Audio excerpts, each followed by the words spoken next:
Welcome to A1 TV Telugu news. నేను భువన. Details చూద్దాం. భద్రాద్రి కొత్తగూడెం జిల్లా 99 రోజుల ప్రజాపాలన ప్రగతి ప్రణాళికలో భాగంగా గ్రామ సభలో జిల్లా కలెక్టర్ అంకిత్ పాల్గొన్నారు. మల్లెలమడుగు జిల్లా పరిషత్ హైస్కూల్లో నిర్వహించే 10వ తరగతి పరీక్షల తీరును ఆయన తనిఖీ చేశారు.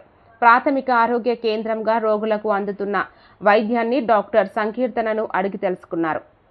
గొందిగూడెంలోని ఆశ్రమ పాఠశాలను తనిఖీ చేసి అక్కడ వసతులు, విద్యార్థులకు వడ్డించే భోజనం సరిగా లేకపోవడం వల్ల ఇన్ఛార్జ్ హెడ్ మాస్టర్ను, హాస్టల్ వార్డెన్కు షోకాజ్ నోటీసులు జారీ చేశారు. ఈ కార్యక్రమంలో మండల ప్రత్యేక అధికారి ఇతిహాజ్ అహ్మద్, ఎంపీడీఓ ముత్యాలరావు, తహసీల్దార్ మణిధర్, అస్ఫాపురం గ్రామ పంచాయతీ సర్పంచ్ మదన్ లాల్, ఉప సర్పంచ్ తుల్లూరి ప్రకాష్, వివిధ శాఖల అధికారులు పాల్గొన్నారు.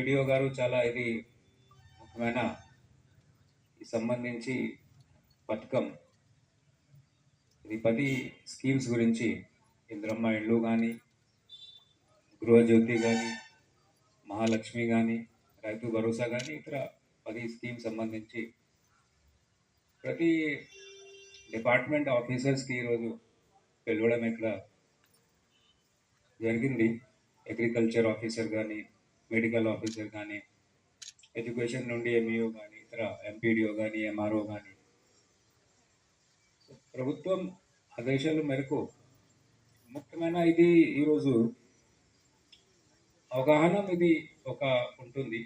ఒకవేళ మీకు రైతు భరోసా స్కీమ్ అనుకోండి, కొత్తగా మనకి ఇవ్వబోతుంది.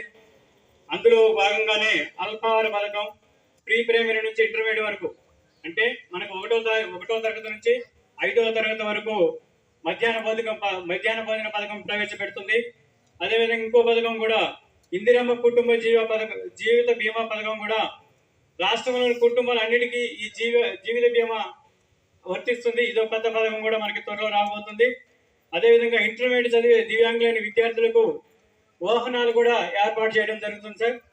ఈ పథకాల్లో భాగంగా మరి ఎక్కువ పథకాలని మన తెలంగాణ ప్రభుత్వం ఏర్పాటు చేస్తూ అందులో మన అశోకపురం మండలంలో కూడా గౌరవ ఎమ్మెల్యే గారు కూడా మనకి ఎక్కువ ప్రాధాన్యత ఇస్తూ అన్ని పథకాల్లో కూడా అశోకపురాన్ని ఫస్ట్ ప్రయారిటీ ఇస్తూ, అదేవిధంగా అన్ని గవర్నమెంట్ ఎంప్లాయీస్ తరఫున కూడా అశోకపురం ప్రయారిటీ తీసుకొని ఎక్కువ స్కీమ్స్ ఇంప్లిమెంట్ చేయడం జరుగుతుంది సార్.